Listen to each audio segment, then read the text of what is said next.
4K gaming monitors are becoming more affordable, even the high refresh rate ones. And if you want to play competitive esport titles alongside with your single player games, this monitor claims to do both. Now, I know that dual mode isn't exactly a brand new innovation, but I didn't know it had become this affordable. And I'm not the only one surprised. $260? Yeah. $260? Yes. Only? But what is the technology behind it? And how is it so cheap? These are the questions we're going to answer. Also, I never had a dual mode monitor or played at 320 FPS before, so when Titan Army offered to send this over for review, no strings attached, I had to say yes.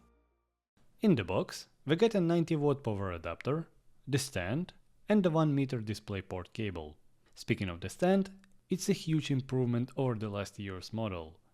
So the new stand has tilt adjustment, height adjustment, it has pivot in two sides, in this side or on this side, but it's a bit wobbly.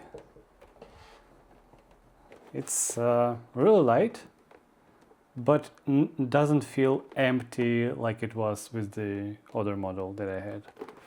Ports wise, we have a DC, 2 HDMI ports, 2 display ports, and one 3.5mm audio port. Specs wise, you can see them on the screen. Key features are a 27-inch fast IPS panel with a matte finish, 4K resolution at 160Hz or 1080p at 320Hz, plus adaptive sync. On the backside, there are some hints of gamer aesthetics with RGB backlight.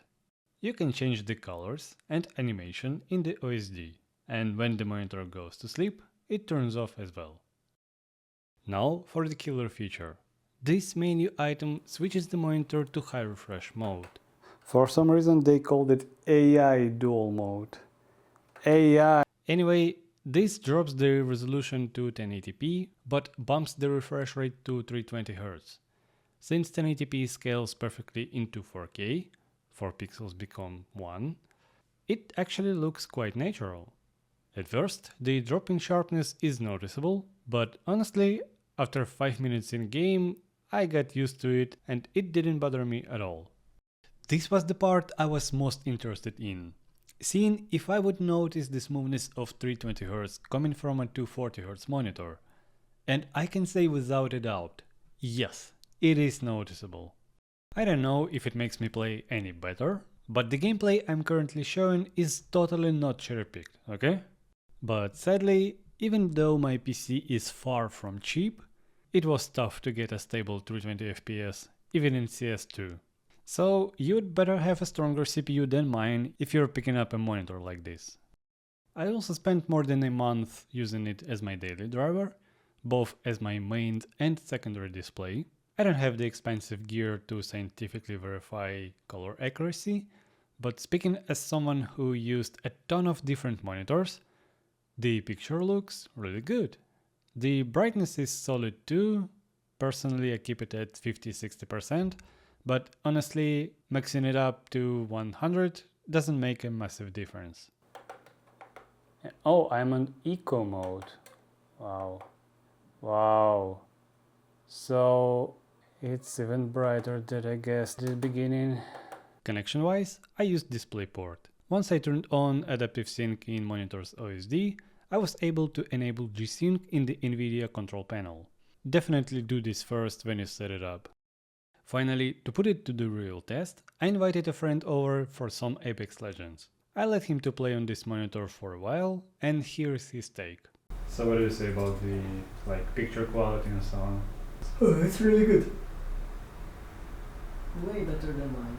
You have 1440p, ultra-wide VA panel, right? VA. The thing is that I didn't tell you yet, it goes to 320Hz when you change resolution to Full HD. Just so you know, this was the very first time I turned on this mode, and Windows recognized it as another monitor and expanded the screen. That's why I had to select the option to display only the second monitor again. And let's see... It's 300. 300. You have to scale them. It's limited. Oh. Jeez, this is too. I'm too bad for this. How much is this one? What's your guess? I got 300. Very close. Yeah, it's $260. $260? Yeah. $260? Yes. Only? Yeah. But then I'm very far. You said 300. Yeah, I meant 300k. Ah, foreigns. Yeah. But then So, it's so very you cheap. guessed 750 euros somewhere around Fuck, there. it's how is it so cheap? That's the thing. Can you get another for me? To wrap things up, I really appreciate just how affordable 4K monitors have become. But of course, keep in mind, high resolution means a heavy load on your GPU. And if you want to fully unlock that 320Hz AI mode, you're gonna need a solid CPU to keep up. It's great to see that Titan Army is actually listening to feedback. They are fixing issues, refining the design and specs, all while keeping the price aggressively low. So how did they pull this off? My guess is simple. They stripped away the non-essentials. There is no KVM, no USB hub and no USB-C. They also saved on build materials in some places and didn't charge a brand tax, focusing strictly on the display itself.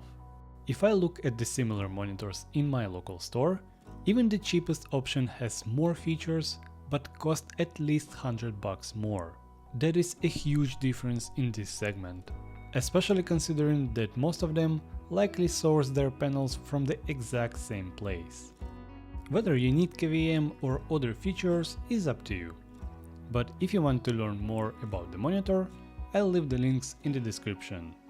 That's it for now, bye!